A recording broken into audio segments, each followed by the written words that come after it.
Welcome to another episode of Systematic Geekology.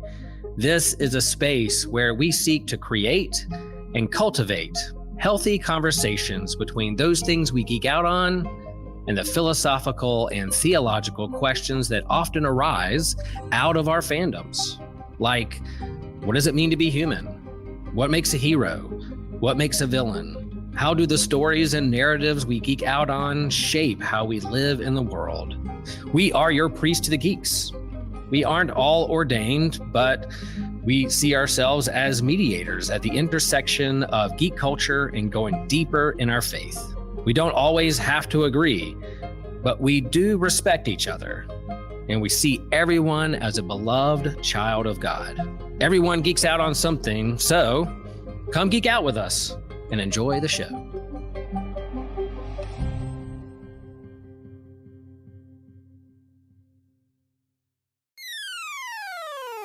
You're listening to an Anazao Ministries podcast. Is it better to honor death or to create new life? Well, we'll be discussing that and a lot more today on Systematic Geekology as we are reviewing Guillermo del Toro, I can't say his name, Frankenstein.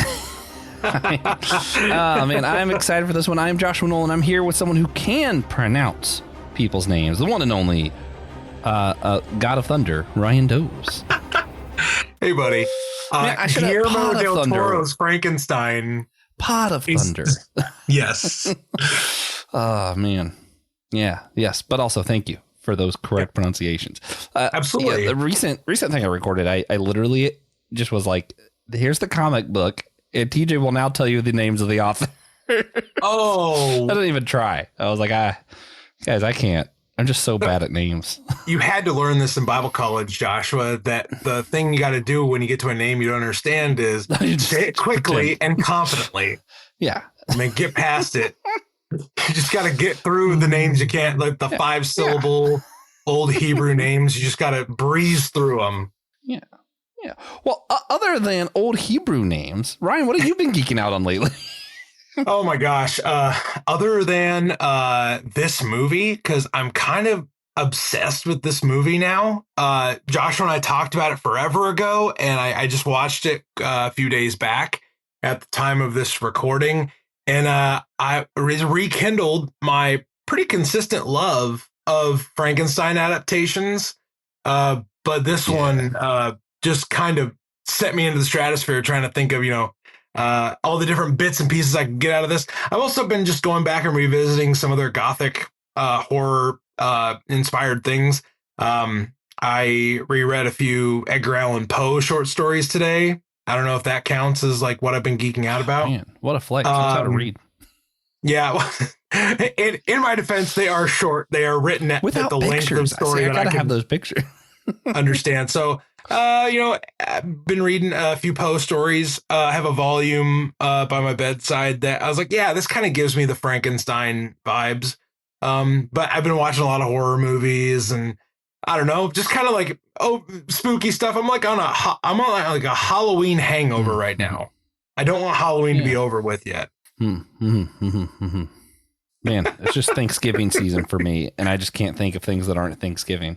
But it's an underrepresented holiday in media. It is, unless it's the Thanksgiving Peanuts episode. There's that, and there's a few. Bob's Burgers does it justice. Yeah, that's what Bob's we need. Burgers Bob's does Burgers, Thanksgiving better than that's most.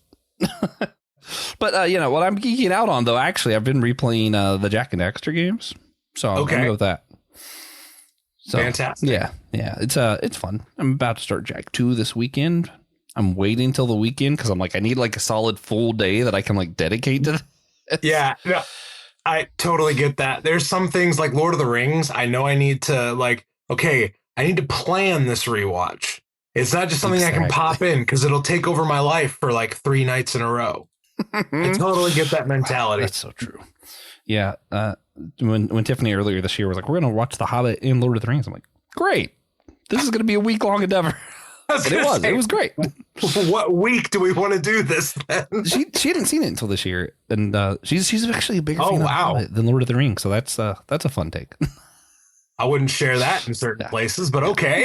It's okay. Nick won't hear this.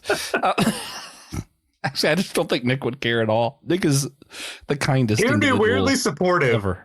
He'd be like what you like.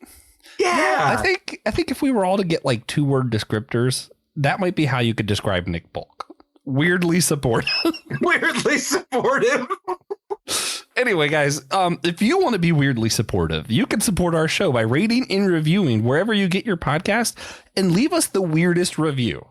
Oh, gosh. Do it for Nick. Oh, my. Give us a high rating with the weirdest review you can think of. Yeah. And, I like that mentality. Also, I want to shout out and thank one of our financial supporters today. I'm shouting out James Barrett. You rock. And guys, if you want your own shout out, you can support our show for $5 a month on our website that's in the show's description. Same website. You can also get some free extra content, buy merch, and leave a one-time financial gift on the site without joining as a member. If you're not into that, you don't want to be an official geekologist, it's fine. But with that, let's go ahead and jump into this one. Yeah. And we'll start with our history of the character of Frankenstein. I think most people generally know something about Frankenstein, who he is, or, the story, etc. And there's a billion adaptations from Scooby-Doo to Universal to Once Upon a Time. Weirdly enough, I think that might have been the weirdest one, was the Once Upon a Time ABC series when they did Frankenstein. That might have been the strangest. When did they do Frankenstein? Because I dropped off that show. I think it was a few seasons in. Okay. It was when they were very clearly out of ideas. It was after that point. Point. When you were like, oh, y'all don't know what you're doing. Because the first few seasons, you're like, oh, this is really interesting. It seems like they had a plan, and then they didn't. Scooby-Doo.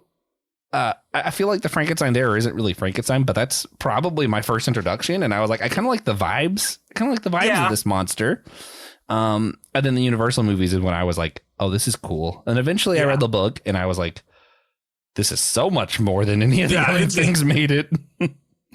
But yeah, what about you? I know we're big Universal Frankenstein. We're both like big into the Universal adaptation. But other than that, what's your history with the character? I mean, it's probably simplest to say the Boris Karloff version of Frankenstein from the 30s. But if I'm being perfectly honest and not snobby at all about it, it's probably some version of Scooby-Doo. Because I was watching Cartoon Network, I was watching old Hanna-Barbera stuff. So probably a version of Scooby-Doo, but I can't pinpoint exactly what version of the character, because it's Frankenstein's creature is so archetypal, and it's not like you're not referring to one version of it. You're kind of referring to an aesthetic of it. But I was looking around. I popped away from the screen just for a second to see if I could find some of my Frankenstein memorabilia around my my desk area, and I cannot find my coolest bit of Frankenstein memorabilia. I have my copy of the book, my Barnes and Noble Classics version of the book. And I need to, after seeing the movie that we're going to talk about, I need to reread the book. I have not reread the book in many I had the same years. feelings. So listened to a great audiobook version of it. I actually a few weeks ago watched a movie about Mary Shelley, which made me want to keep, kind of digging deeper. But my coolest bit of Frankenstein memorabilia, Josh, is I have a print that I got at North Carolina Comic-Con when Will and I did a panel together, and cool. It is a recreation of my favorite scene from The Bride of Frankenstein, where the monster is smoking the cigar with the blind man in his cabin. And on the bottom of the print, it says "Smoke good." And that's my favorite scene in any Frankenstein movie. And I love that we got a little bit of an adaptation of that scene in this movie as well. But obviously Del Toro's version of it. I would say, it started with Scooby-Doo. I read the book in high school. and kind of fell in love with it on a deeper level.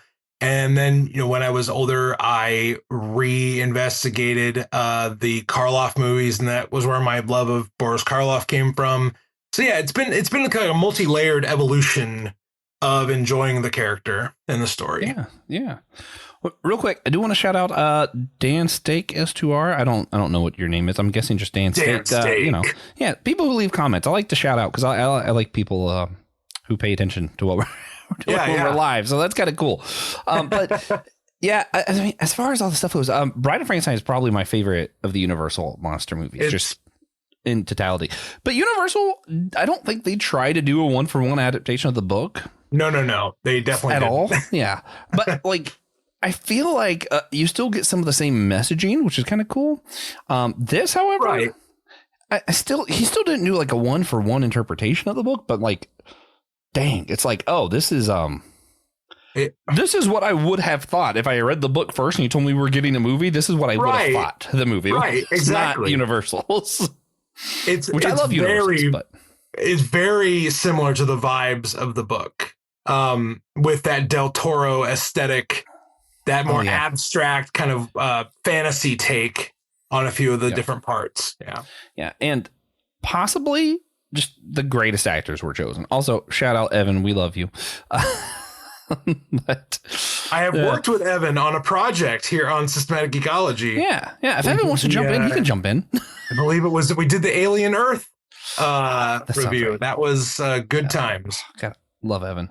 But man, this movie was so cool. So as far as like the actors, Oscar Isaac killed it. Perfect. Just so much killed it. I was like, honestly, when I first heard it, I was like, okay, like he's a good actor, so I believed he could pull it off, but I wasn't able to like imagine what it was going to look like. And then like, as soon as he showed up on screen, I was like, oh, he is. I got it. I was like, I get it. Yeah, this is him. Netflix also released a fantastic 45-minute behind the scenes documentary style look at the production of the movie. And Del Toro, in one of the cutaway interviews, says, I wrote my version of Victor pretty much with Oscar Isaac in mind. So they had a meeting. They were talking about fatherhood and being fathers of sons and being the sons of fathers. And it just felt right to both of them. And I watched a few little clips of Oscar being interviewed for this movie. And he just like went all in with this character. And I love that he was able to connect with it on a personal level because you can see it come through in the movie. Yeah.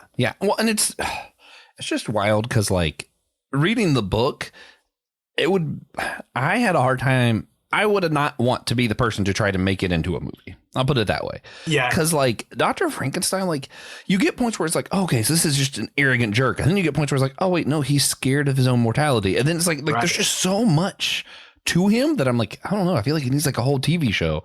And then we just, film just comes out. I'm like, oh, I guess if you just have this good of an actor and this good of a director, you can make it happen.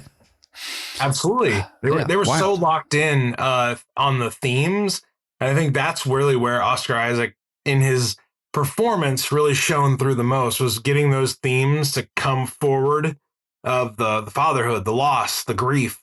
He nailed it, man. I thought he did awesome. God, it was great.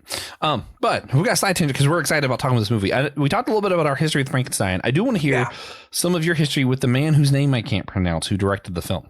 Guillermo del Toro. Guillermo.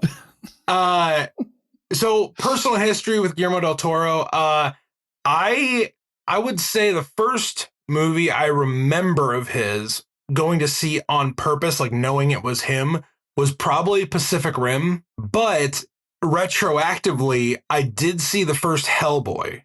So I really enjoyed Hellboy. And I'll be honest, I'm not like a dyed-in-the-wool Guillermo del Toro stan, so I don't know every single thing he ever made. But I have seen his Pinocchio, and now I've obviously seen his Frankenstein. Pacific Rim is a guilty pleasure movie for me because I love giant robots and monsters fighting. His Hellboy is fantastic. But now I gotta say, him doing Frankenstein shoots right to the top of my favorite things he's ever done or directed, brought to life. But yeah, I would say I have a nominal, casual relationship with him as a filmmaker. But this movie definitely makes me want to go back and revisit other things. Yeah. I am just as bad with movies as I am with comics, where like I just like enjoy the thing, and then later someone tells me the directors or the writers or whatever, and I'm like, oh, that's cool. No, it makes perfect sense. It's so funny that I've had favorite directors and favorite authors and stuff, and even colors, like artists for comics, that I just like, I didn't know they were my favorite. I'm like, oh, I like this style. I keep owning the same thing. And eventually I realized, wait a minute, this style that I keep getting is all the same art. Yeah. It's like, so specifically, Guillermo del Toro, I think I said it quick enough, that it was just like, we were talking about like how much I like Crimson Peak. And then I was talking about like Hellboy. And then TJ was like, the same guy helped with Puss in Boots for a little bit. I was like, what are you talking about? He's like, all these movies you're listing, they're all the same. I'm like, wait, what? Yeah. He's like, it's Guillermo del Toro. And I was like, oh, these aren't like my favorite movies. They just happen to all be movies that I really like. And like, I was like, oh, I guess I do enjoy this guy. the real shame that is that I have not seen The Shape of Water yet. And I've not seen Pan's Labyrinth yet. Yeah. I haven't seen Shape of Water. Pan's Labyrinth is great though. And Shape of Water is kind of his version of another universal creature, like the creature from the Black Lagoon, which is another great movie. That does make me want to watch that. I believe 1954 is the original Creature from the Black Lagoon. That movie is awesome. It's fantastic. But I need to see Del Toro's Shape of Water, and I need to see Pan's Labyrinth, which are probably the two movies he's the best known for, but I have not seen. So, yeah. Well, I love Hellboy. I love Crimson Peak. I love there are a lot. I just don't think I don't know. Blade 2 apparently he's on. Sorry, I just had Google pulled up. I'm like, I didn't even know that. Yeah, there's a lot that he's on that I'm like, I like. Yeah. I'm just not the kind of person who follows directors like that. There's sometimes obviously Tim Burton. Yeah, like there's some that There is no mistaking a Tim Burton movie. Like you can't watch them and be like, was that Tim Burton? Like, no, there is absolutely no way you don't know. Well, usually his name is before the title of the movie too. Yeah, that helps. Yeah. It helps. Yeah. Well, like Dr. Seuss when it comes to like illustrations, right? I'm like, there's some people they're unmistakable. You just know. Yeah.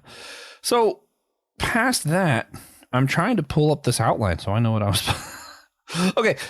This is a fun one. So I'm going to do a little bit of groundwork for this question, though, Ryan. Yeah. So we went into this movie. My wife went. She doesn't go to a lot of movies, but she likes the guy from Saltburn that plays the creature. What's his name? Jacob Elordi. Yes. Yeah. She likes him. So she was like, oh, sure. So we went and watched this movie, and she's like bawling by the end. Oh, wow. She was like, I didn't know that some Frankenstein movie was going to make me cry. Way to go, Tim. And I was like, yeah, that's what this movie is. And like, at first she was like, I don't know. Why do we watch that?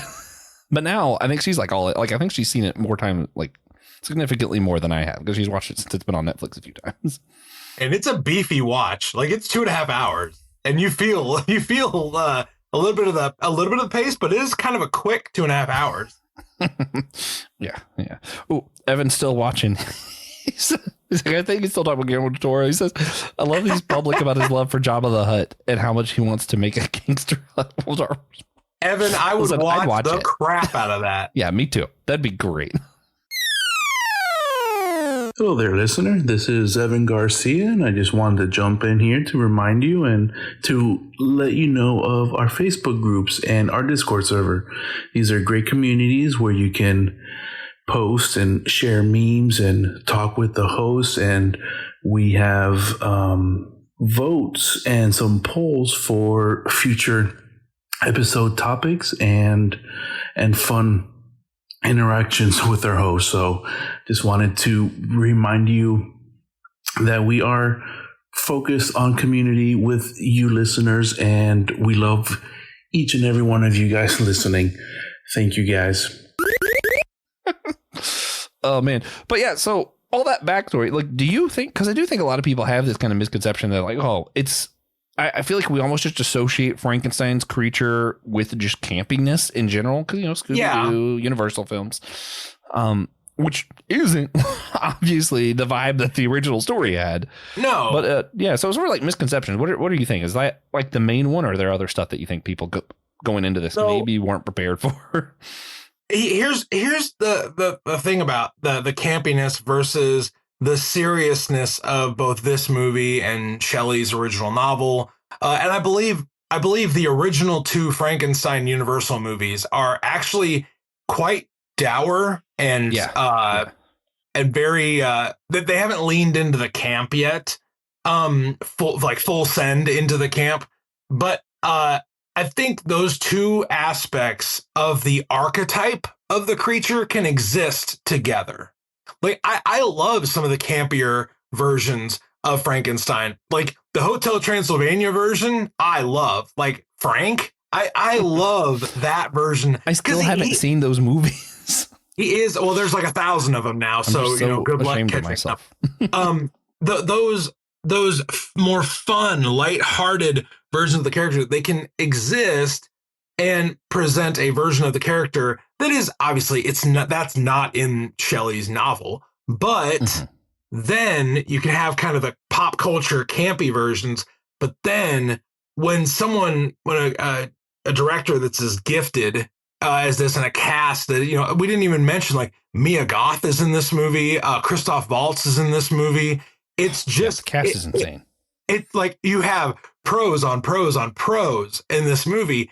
And when everyone's locked into making this character come alive again in more of a truer sense, I think you can see where maybe a little bit of the campiness deadens the magic of this. But I walked out of this movie, Josh, just being like, oh my gosh, like the themes of the original story were like rekindled. And I love how this movie made me feel. And that's not something I say a lot with movies. Like, yes, movies can make you feel good, but that sense of like enrapturing that a movie can have with you is what this movie did for me.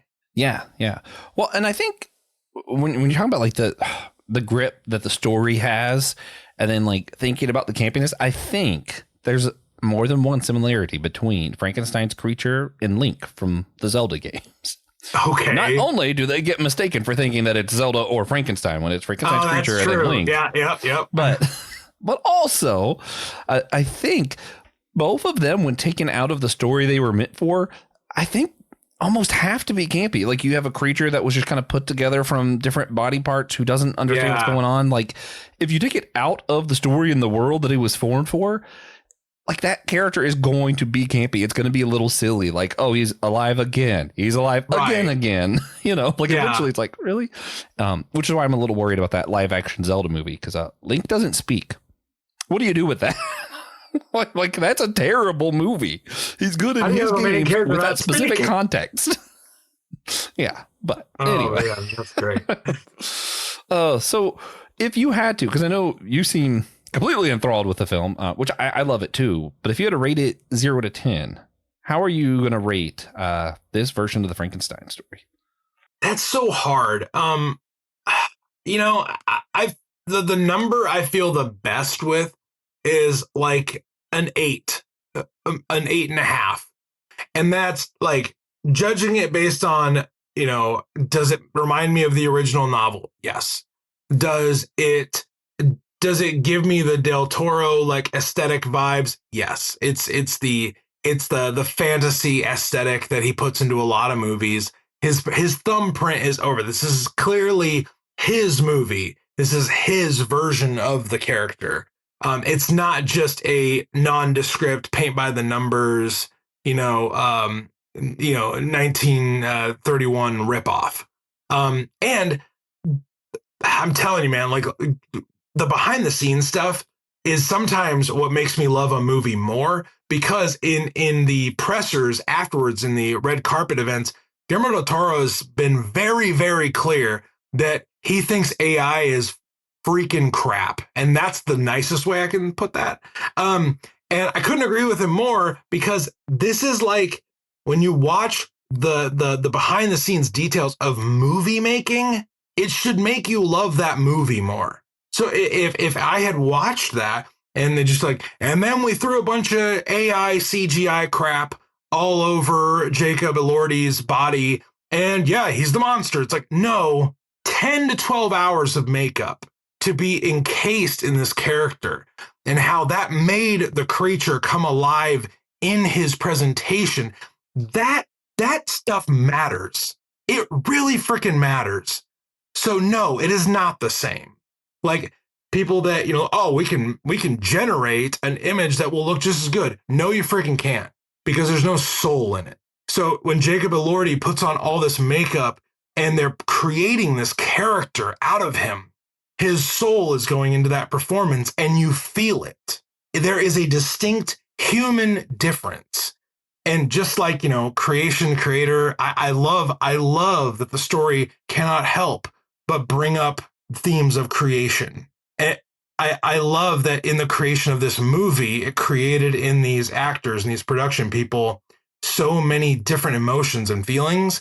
So 8.5, 9, I don't know, man. Yeah. I don't think this movie fails. Yeah. I'm glad you explained for a minute, because I was like, I am a really big fan of AI, but not necessarily for CG creation or making videos. Just in general, I think the technology is actually incredibly useful, and we got a lot of improvements and things we need to do differently with how we're using it. But that's always the case with technology, I feel like. We use it for dumb things. Anyway, moving away from that. Yeah, if I were to read a review, see, it's hard because when I give ratings, I try to do it like comparison, not like 0 is a failure, 100 is perfect, but more like I'm comparing it to other things, like rating it amongst other things. Right. And it's almost like I don't know how to rate it. Like if I'm just movies in general, like, 9. It's absolutely one of the best movies I've seen in period. Netflix movies, it's a 10. It might be the best Netflix movie I've seen. Netflix movie, it might be an 11. Yeah. You're asking me to compare it to other Frankenstein films. I'm like, I don't know. Because the thing is, it's a much more genuine depiction of Frankenstein. I loved it. But man, something about those old Frankenstein Universal films are just, there's so much nostalgia and magic to them that it's hard for me to let go of those and be like, oh yeah, this was better than those. I don't think I want to compare them, actually. No, because it's a completely different form of movie making. But like Karloff, similar to Jacob Elordi, Boris Karloff was encased in this character.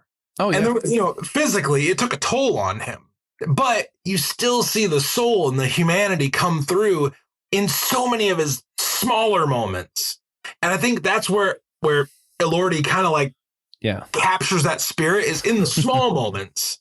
He is doing something that is craftsman-like, with his motions, with his expressions, with the tiny, the ticks, and the way he emotes through his vocal range in this movie is actually really incredible too. His voice doing those narrations over the top of his story, I thought it was perfect. Just as much as Oscar Isaac was perfect for Victor, I think Elordi was perfect for the creature. Oh yeah, for sure. I just the only reason I wouldn't give it just a 10 point blank is mostly, I don't know. It does feel like it's missing that kind of magic, it's so, I think it just happens too quick for me. I think that's what it is.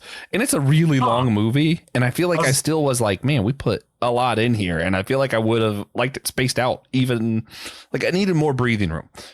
Also, even though I'm ADHD, I am the guy who watches Lord of the Rings only extended edition. So take what I say with a very tiny grain of salt. Okay.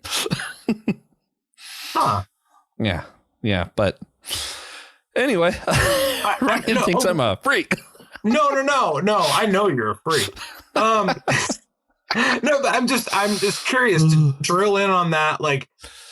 What, when you say it was missing a little bit of that magic, what was, I don't know. Is there any other descriptor you can give to that? Yeah, I connected with the character. So yeah, okay. I think this is going to be a weird explanation, but I think that's a good way to put it. I connected with all the characters. I feel like, Right. each individual, I was like, oh, I really felt the character, but the world as a whole, like the Universal Monster movies, I could just hear the soundtrack. You could just have one scene on the screen and I'm like, I feel something here. Lord of the Rings, right? Like I just see the Shire and you hear the music and I'm like, oh, yeah, I feel it.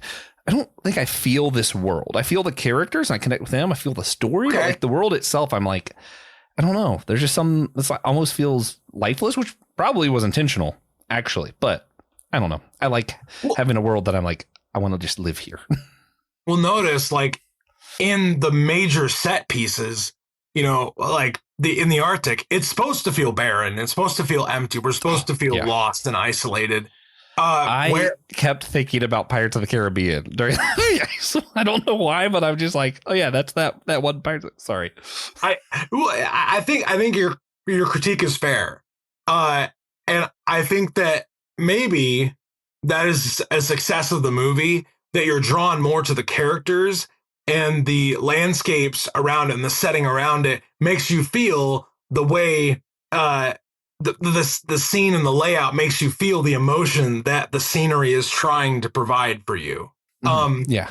But hey, that totally fair criticism. I don't think it's a perfect movie, but I cannot say what I don't like about it yet. I'll probably have to watch it again and eat some of my words, but I'm okay with that. Yeah, I do want to say, personally, I could be wrong for you. I do think probably both of us are like overcorrecting for recency bias. Or like, we don't want to say a 10 because we just watched it. We're just hype about it. But then like in a couple of years, we're like, no, maybe it was a 10.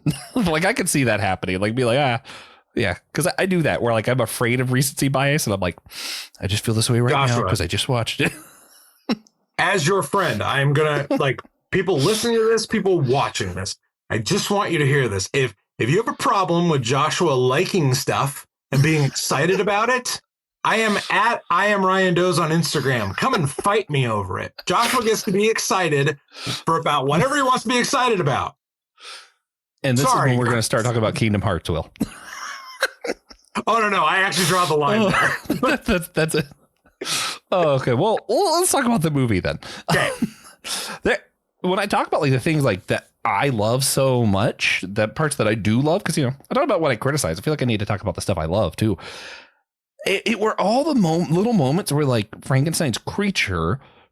I love that I don't like Frankenstein, but Frankenstein's creature had all these moments where he was making these genuine connections with people.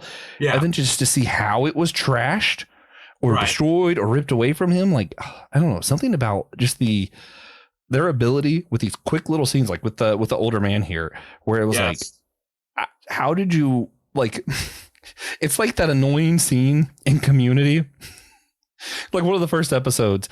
And the guy's like, see this pencil, I'm going to name it Fred. Snap. Oh, now we all feel something. And I'm like, that's how I feel about so many of these scenes. Like Guillermo del Toro was like, okay, you see Frankenstein, he met this family and now they're dead. And I'm like, and now they're dead. Okay. Yeah. But that's the efficiency of his storytelling shows you can get a connection with this older man. And this scene, like I will say I have more of an emotional connection with it in Bride, but I loved that they made me care about this scene. I love that they drew the strong dispositional comparison between how Victor becomes his father when his creation is not what he envisioned, or the circumstances of his creation growing up isn't happening as fast. He's not learning as fast because Victor at the beginning can't, he knows some things, but he can't tell, what does this valve in the heart do? And it's like, okay, you get a whip on the face. That's what Victor ends up doing to the creature, but nobody else in the movie does that. Only Victor does. So when the old man in the shack meets the creature, he has nothing but friendship and camaraderie and understanding for him because he feels with him. He's not trying to have the creature become something else at an expedited rate. Elizabeth, Mia Goth's character, does the same thing. Mm-hmm. she shows him the compassion that Victor just will not. And so I love the scene like with the old man, and it made me feel like the scene in Bride makes me feel. And I feel sadness because the creature has finally found someone that is willing to sit with him, understand him, speak with him, not speak at him, to teach him, to be patient. And like, wow, as a parent, holy cow, was that convicting. I love that scene. You'll never get me to shut up about that scene in any adaptation, because I think it's one of the most beautiful pieces of writing and filmmaking. It's so simple, but yet so layered. Yeah. I think to me too, this is where like I'm a little bit of a hypocrite, because like part of when I'm like, I wanted it longer, it's like I kind of wanted to see the Frankenstein's creature just happy longer. I wanted him to get to spend more time at this house with this old man. Yeah. But I think part of the point is that he doesn't get it that long. It's just like a glimpse. That is the tragedy of it. Yeah. But it's like, I want to see more of it before it gets ripped away. It's like, I know it'll hurt worse if I saw more, but I still want that. Because like, I still know. Maybe I'm that weirdo who's like, what was it? Better loved and lost than not loved at all. And I'm like, I wish he just had something for some time. Yeah. Other than just a quick glimpse here and there. But anyway, I mean that it is a tragedy. That's the point. I want to ask you maybe a weird question here. So I don't. What is the story about basically? Because like at some like I could see multiple answers of this making sense, and maybe it's like yes, all of the above. But like it like honoring death. One of the first scenes we see with Dr. Frankenstein, they're doing an image of that. I forget the Latin phrase for remember your death that Josh Patterson likes to talk about all the time. Yeah, they're doing one of those like art pieces, and it's like, okay, so this is what it's about. And he's like creating life, and he's trying to deny the fact that he will die. And he's like, oh, look, humans can be immortal. But then also you see him trying to play God. And then like you even have like a very clear reference where Frankenstein's creature is like, it's not good for me to be alone. And it's like, oh, wait, is this like what happens when we try to be God? And it's a warning to science? Or is it like about parenting? Or is it about, where we find meaning, what it means to be a human, what makes us a monster? What is it about? All of it. All of the above. It's about all of it and more. Harlander even says, he makes an explicit biblical reference when he says, now that we've created our Adam, I will be next. And you will put me inside this body. Victor rejects that because he's already completely diseased through. It's why Harlander, Christoph Waltz's character, it's why Harlander is at any expense. He is trying to thwart off death. He is willing to throw any amount of money, any amount of resource, any amount of power and control that he has. He's throwing it at Victor so that Victor can save him from the death that he knows is coming. That is Harlander's motive. And for some of us, we read into the story ourselves. Maybe we are trying to thwart off the death that we know is inevitable. Or maybe we're Mia Goth's character, Elizabeth, where we see the beauty in the small things and we're willing to interact with the world with empathy, with this wonder. Wow, she's studying insects, and Victor is completely like studying insects. Like I could have swore you were just picking up romances in the market. She's like, no, I'm intrigued by the finer things in life, which is why she encounters the creature with such empathy, because he is a large hulking figure, but he is also small in a way where his understanding and his experience is small. So she interacts with that with compassion. So you can look at it that way. You can look at it through Victor's lens of trauma, losing the one person in his life that meant the world to him. He loses his mother in a situation of childbirth where his brother is born, and he and his brother have a strange relationship because of the circumstances of William's birth. So Victor loses a mother. William gets all the love of a father that Victor never had, and he loses his mother in the process. So I'm going to refer to the behind the scenes Netflix documentary that everyone should go watch. It's called the Anatomy of Frankenstein. Something like that. Anatomy Lesson. It's called Anatomy Lesson. Mia Goth in this interview says, the beauty of this movie is that it is about many different things. And Del Toro allows you the freedom to come away with your own conclusions. That is, to me, that is the theme of the movie. It raises all of these topics: fatherhood, trauma, death, life, living through experience, having compassion on others. It brings all of those topics to the surface and allows you to sit with it. And you get to walk away thinking and fixating on probably the one that stood out to you the most, because it's the one that's most piercing your heart, piercing through all the other different layers. That I think that's the beauty of a good movie, is it brings up so many different feelings. We've referenced Lord of the Rings several times, Joshua. Lord of the Rings does that. What is Lord of the Rings about? It's about many things. Like what is second breakfast? That was the point. We should have 2 breakfasts. It's about spreading your carbs out throughout the day. Yeah, that's why Tolkien wrote the yeah. It was other films and movies for me that I go back to. I watch Ridley Scott's Alien movie a lot because the themes are so multi-layered. I watch John Carpenter's The Thing a lot. I watch Star Wars a lot. I watch Lord of the Rings a lot because the themes, it's not just about one thing. It's about this kaleidoscope of human experience. And that is the beauty of it, is that it's not just about one thing. And I'm sorry, that's a kind of a cop-out answer, but I actually do believe it's the real answer. Yeah. I mean, I just set you up for that sermon. It was like an alley-oop sermon, Sorry, I'd say this a lot, but I still got a little bit of that dog in me. I like it. I'm a little curious if the reason it's called the anatomy lesson is just because Frankenstein, with body parts, or if it's a nonchalant nod to that Swamp Thing story, because that would be kind of cool. I mean, it's kind of relevant, similar themes.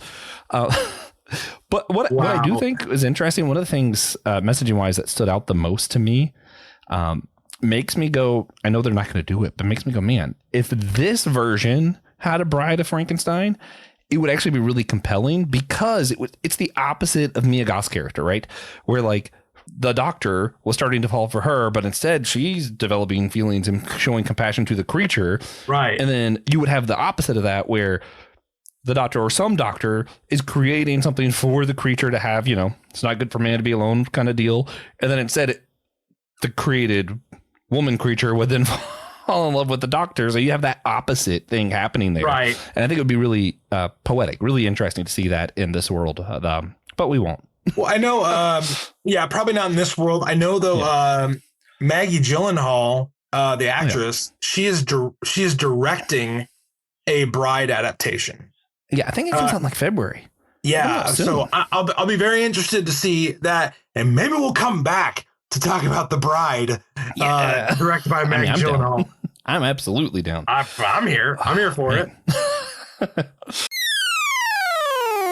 Hey guys, Christian here. Have you ever wondered how you can support Systematic Geekology? Well, we've made it a lot easier for you by going to Fourth Wall. Instead of what we've done in the past, Fourth Wall makes everything very easy for everyone involved. Everything is in the same spot. So if you want to find a way to become a member and get access to our exclusive memberships and all the giveaways that we're going to be doing, Fourth Wall is the way to go. As well, if you want to see all the extra episodes and content that we only put to our members, that's the best way to go. Feel free to rate and review us there. You can also leave a donation or tip if that's something you're interested in. And as well, you can help support our All Reading Counts initiative that we do. All the donations that go to that go to our libraries. You also, if you really want to, it's like, man, I really want to hear more episodes about Christian for some reason, or even for reasons I don't understand, you want to hear Joshua more often. We have episodes listed by host, and you can see everyone there. If you have a favorite host, head that way and support the episodes that they're on. You also find a link to our YouTube page, and we may be adding some special content beyond what we've promised. Everything that was once in multiple different locations and you didn't know where to go, well, it's all in that one convenient place. If you want to know exactly where to go, the link to this will be in the description below. All right. So I think my last question. So a lot of people in different theological circles, especially some of the theological circles that we kind of hang out in a little bit. Right. We do this thing of like, okay, so we have this inclination of love giving us meaning, or, whatever. And then we put that on God and we're like, okay, so this must tell us something about the creator or the divine or insert your favorite phrase here to talk about this stuff. Yes. And what's interesting is like, I guess you see some of that here, but really, no, I feel like the creature is just so much more compassionate, so much better than the creator that I'm like, I feel like I can't look at the story and go, well, you know, if this is true on a human level with stuff that we create, I don't think it's fair to then assume everything about us must tell us something about the divine, because logically, apparently it's not always the case. I'm looking in my book for a specific line, but I don't think I'm going to be able to find it. No. Hold on. I did find it. Sweet. So the character of the old man is named DeLacy in the book, and the creature and him are talking about Paradise Lost. And there's just a section, Joshua. I promise I will not bore people to tears. But there is a section. This is a reading from the book of Frankenstein. It is a reading from the. This is for those of you that maybe want to know. It's in the 15th chapter. It's where DeLacy and the old man and Frankenstein's creature are having a discussion about books, because now the monster can read. And this passage says, I endeavored to crush these fears and to fortify myself for the trial, which in the few months I resolved to undergo. And sometimes I allowed my thoughts unchecked by reason to ramble in the fields of paradise, and dared to fancy amiable and lovable creatures sympathizing with my feelings, cheering my gloom. Their angelic countenances breathed smiles of consolation. But it was all a dream. No Eve soothed my sorrows, nor shared my thoughts. I was alone. I remembered Adam's application to his creator, but where was mine? He had abandoned me, and in the bitterness of my heart, I cursed him. So obviously, the book goes on from there. But I love that the creature sees himself as an Adamic character in his own story, and I think sometimes that is really, it's really fitting that we can see ourselves as a creation that might be at times abandoned by their creator. And so when we feel that distance, when we feel that loneliness, when we feel that separation, we can tend to curse our creation. There's a line in the movie. The rest of this podcast is not a reading, everybody. But the line that the creature says, and Jacob Elordi just delivers so well, that I wanted to read, and I pulled it up here so I can get it done word for word. But he says, an idea, a feeling became clear to me that the hunter did not hate the wolf did not hate the sheep, but violence felt inevitable between them. Perhaps, I thought, this was the way of the world. It would hunt you and kill you just for being who you are. And then a few minutes later, he said, after the hunters have tracked him down, he says, there was silence again, and then merciless life, because he cannot escape this. He is a created being that cannot escape his own destruction. Now, we are not like that. We are fallible, finite people. But I think it does evoke that emotion from Shelley's novel, where as the created being, you see yourself, and sometimes you curse the one that created you. I think it's a very human thing. And usually that's an emotion that, in the church world, to be like, don't curse, it's don't curse God. I think God is big enough. I think God is big enough for your questions. I think God is, I actually think that. I don't think that there's this secret mystery question that God's not ready for. And he's like, oh, I didn't study for that one. I love the humanity of this character. I read those things just to remind you that the creature is a very human character, and we are human characters in our own story. So allow yourself to be a human character. Feel doubt, feel desperation, feel loneliness. But know that the cursing out, that can be a cathartic thing. It doesn't have to be something you have to feel guilt for. Yeah. Sorry, Joshua. I apologize. Well, I liked this movie. I love this movie. Quick couple things. One, I like that he has all these references to Adam and Eve, especially when that ties right back into what does it mean to be human, right? Because the name Adam is mankind. Like, that's what the name means. So it's like, oh, is he Adam? Am I Adam? Are you Adam? Which I think also is what we're supposed to do when we read the Genesis story, but just going to leave that there. Also, you talk about cursing God and like you think God's big enough to take it. This is what I thought of just personally. And then I'm ready to move on if you are, because I know we got places to be, things to do. We do. I am a manager at a restaurant. And for me personally, when I have the workers who are nice to my face, but don't actually do anything, and they're just, sucking up, whatever, so that they can get by with not doing crap. Here's a secret. I don't like those workers. I'm not a fan.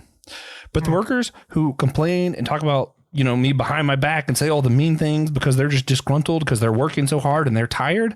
I'm like, oh, they're tired. I get it. You need someone to blame. If it's me, that's cool. But guess what? That's the person who got the job done. And at the end of the day, I like that person who said some really mean things about me way better than the person who sucked up to me. Wow. Yeah. And I have to feel like, and I'm not trying to say, God feels everything I feel because we just talked about that. But I have to think, God's big enough that he's probably like, yeah, cares more if you're doing the work of the spirit or however you want to word it, the work of love in the world, more so than if you're saying nice things about him. I feel like he probably cares more about that. Yeah. Joshua, can I also, sorry that I said he, Leah. I think the divine cares more about that. I am actually trying to do better about that. It's just I know Leah is the one that would absolutely say something, so I had to make it funny. You misogynistic asshole. Yeah. At some point towards the end here, I just want to fit in one more thing from the movie. Go for it. One more line. Because I think it's a great description of what you're talking about, that realness, that not sucking up, maybe approaching people with genuineness. But then I promise everybody I will move on. But this was a powerful moment of the movie, and it does come from the scene that I've already mentioned 1,000 times, where the creature says he goes away and he investigates his beginnings, and he comes back to the cottage and he says, oh, I'm going to try not to cry. I found what I am made from. I am a child of a charnel house, a wreckage assembled from refuse and discarded dead. I am a monster. How many of us have felt that? But then the old man replies, I know what you are. You are a good man, and you are my friend. Whew. I got through without crying. Yeah. I'm impressed. Personally, it's such a beautiful scene. And if you can't see your fellow man in that way, especially at the depth of their despair, my goodness, has the humanity been diminished in you then? But to look at somebody who sees nothing in themselves but terribleness and mistakes and awfulness, and to reply, I know what you actually are. You are my friend. Because that, it insists on closeness. It insists on compassion. It insists on empathy. And I just think the world would be a better place if we replied to people like the old man replies to the creature. Yeah, I fully agree.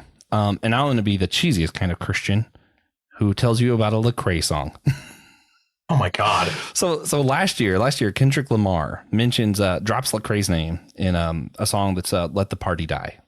And, and in it, he's like, I asked myself, what would Lecrae do? And Lecrae actually does eventually end up with a verse back at this song. And it's like the opposite of rap battle. It's like rap compliment back and forth. Rap compliments? I don't know. But it's so funny because like he's talking about like, what would Lecrae do? And he has this thing. He's like, the blood of Uriah is on my hand because I'm that killer who had Bathsheba in his quarters. I'm that. And he doesn't say the word because, Christians are cowards sometimes. Who let Eve taste the fruit of death? I'm that sinner. I deserve death with these liars and the hypocrites, fake tough rappers who fabricate their predicaments. And he just goes on. He's like, I'm the real evil sometimes. And I think, sometimes I think it is cathartic to confess to God, be like, hey, you know what? I'm lowly. I also think it's important we have these moments with each other. That's why we are the body of Christ. We're not, the body who looks up to Christ somewhere. I think it is important that we are in community. I don't think necessarily it has to be Christian community personally, but I think it is religion is helpful sometimes in these cases. Yeah. But you have to sometimes look at yourself and you know what? Actually, I get what you're saying, and I'm happy that you complimented me. You said, what will Curry do? But like I like that he's like, but also I got to be honest with you. Sometimes I feel like I am the monster. I'm that sinner. Yeah. I'm the liar. I'm the murderer. And maybe you're not literally all of those things, but like it's important, I think, to acknowledge when we feel those things. And again, genuine. I think maybe a large part of this film is just remembering that we should be genuinely human. Yeah. And that's okay. It's even a good thing. I better than trying to be Frankenstein. It's a great thing. Yeah. Don't be Dr. Frankenstein. Just be human. Because I think that was his problem. He was trying to be more than human. And well, we saw how that ended. Yeah. And we'll keep seeing it as this story keeps getting told over and over. Anything else before we wrap up, Ryan? No, man. You have allowed me to speak on Frankenstein for almost an hour, so I owe you a favor. I owe you one Kingdom Hearts conversation at a later date, but I get to choose when. Yeah. Listen, it's when Kingdom Hearts 4 drops and they have a Marvel world and Thor is there. Then you know I should be on Across the Bifrost to talk about. Pencil me in for it. Just don't expect me to have a lot of punch back because I know. Well, just know Kingdom Hearts 4 will probably drop in like a decade. So you probably don't have to worry about it. I have time. Oh, man. All right. So let's go ahead and sorry. We just have too much fun together, man. This is why we can't do this regularly. It's too much fun. I love it. Let's jump to this wrap up. We will do a bonus question that people watching live will get, and then other people will have to go to become an official member if they want to hear the bonus. It's what might it be like for Guillermo del Toro to make the next Marvel's Thor film? It would be insane. I did have this thought. We gotta wait. Fine. So I can edit this later. Fine. For now, we're going to give a recommendation. Other than you have to check out because Ryan is prepared for a great answer to this. My recommendation right now is going to be, I'm literally just like the thing next to me. The Supernatural comic book is actually pretty good. I think they changed some of how the characters are depicted to not my favorite, but if I'm taking a story on its own and not being like, oh, that's not literally the exact same as Dean. So I got over myself and enjoyed the story for what it was. It was pretty great. Sorry. Jared Padalecki's visage is hard to recreate. Yeah. So gosh darn handsome. That's the problem. That is the problem. Oh, but Ryan, what about you? If you have a recommendation for those listening? So earlier on, I said that I've been rereading some Edgar Allan Poe. I really am vibing with The Mask of the Red Death right now. The idea of a elite class shutting themselves away from the sorrow and death of the world, who believe themselves inescapable, coming to a very inevitable end despite their best efforts. For some reason, that's just like hitting me right now. But go read, like online, just go read or listen to a YouTube reading of The Mask of the Red Death. It's a very quick read, but I do think there's some really powerful, cool imagery in there that is very current. All right. I'm going to have to take you up on that tonight. Yeah. Also, what you guys should take us up on tonight is to be like Nick and be weirdly supportive. Rate and review our show wherever you get your podcasts. Again, give us that 5-star rating and please give us the weirdest review you can think of. I really want to read some of these. I'll read them on air if they're weird enough. Yeah. Also, again, thank you all of our financial supporters. Today, we're especially shouting out James Barrett. James, you're amazing. Thank you so much for your support. I want to remind listeners that you too can get your own shout out by supporting our show for $5 a month on our website. That's down below in the description. Again, same website. You can get some free extra content if you don't feel like signing up. You can buy some merch. You can leave a one-time financial gift without becoming a member if you don't want that like monthly thing looming over you. I get it. And James, you beautiful son of a gun. Thank you. Yes, James. I don't know why James is like making me think of Adventure Time. James is making me think of Adventure Time. There's someone in Adventure Time that's just James. Okay, anyway. For now, though, James, I hope I remember what I'm thinking of. And I hope you guys remember that we are all a chosen people, a geekdom of priests.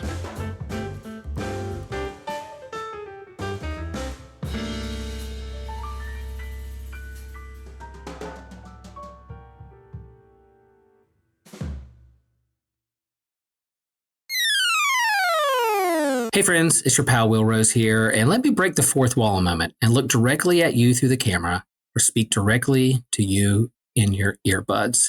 Yep, I'm talking to you, Susie. You too, Chad. You can now support Systematic Geekology on Fourth Wall. That's a website. You'll find all of our episodes, incredible merch like shirts and hoodies and mugs. Chad, I would love to see you in one of those shirts out in the wild. You get bonus episodes. We answer bonus questions. We have special shout outs. We have certain episodes that you pick. So you help us create and curate the content that we put out for the world to hear. You even get free merch. And you can support the show at different levels. You could join at the free level. Yep, we love free members, free support. Join it. Or you could become a sidekick for as little as $5 a month. You could join the elves and dwarves for $10 a month. You could become a wizard for $15 a month, or you could go to divinity school and become a cleric for $20 a month. And that's way cheaper than going to seminary, believe me. Or at $25 a month, you could become a superhero. And let me just say, we love all of our listeners, whether you support us at the free level or the superhero level. We love you. We love geeking out with you. Like, support, share the show. Love you. Hello, Systematic Geekology listeners. This is Kevin here. Just want to give a brief ad for some of the other podcasts in our Anazao podcast network. First of all, off is Let Nothing Move You by Christian Ashley, in which Christian goes through the Bible one chapter at a time and gives his thoughts there. There is also the Bible After Hours, which is a more progressive take on the Bible that tries to challenge the status quo with satire and looks at theology. The host uses the pseudonym The Foul-Mouthed Preacher. And as a bonus, Joshua Noel does the voices for this one. So definitely check that one out. And also, and we'll laugh about that later, is the newest podcast that our own Will Rose is starting, where he will interview friends about a story they had that wasn't funny at the time, but that they laugh about now. So definitely check out these shows and subscribe to us wherever you get your pods. Thank you very much.